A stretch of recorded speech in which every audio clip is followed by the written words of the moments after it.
بسم الله السلام عليكم ورحمة الله وبركاته. رب اشرح لي صدري ويسر لي أمري واحلل عقدة من لساني يفقه قولي. khudbadaha inta badan waxaa qaateen macallimiinta iyo ardayda wax iyaha rabo ma jiraan.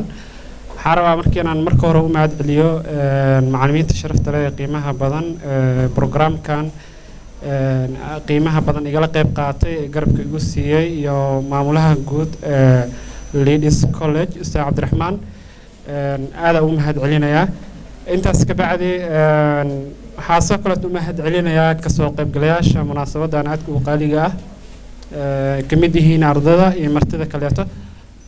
waxaa soo kale halkaan rabaa inaan ugu mahad celiyo kaamirmaanka Ilyas Axmed oo asagana dadaal xoogan noogu jira dhanka kaamirada kana mid ah bahda saxaafadda ee maanta nala joogta.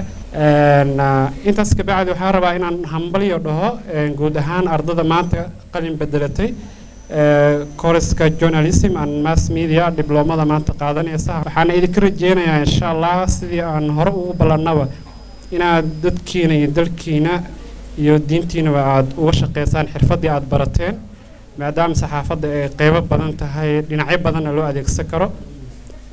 ma jecli inaan khudbadda sii dheereeyo. waxaan dhanka kaleeta rabaa maadaama ay jiraan fursado badan oo dhanka media ah Ladies College-na uu maanta uu soo saaray arday mediaha saxaafadda ah.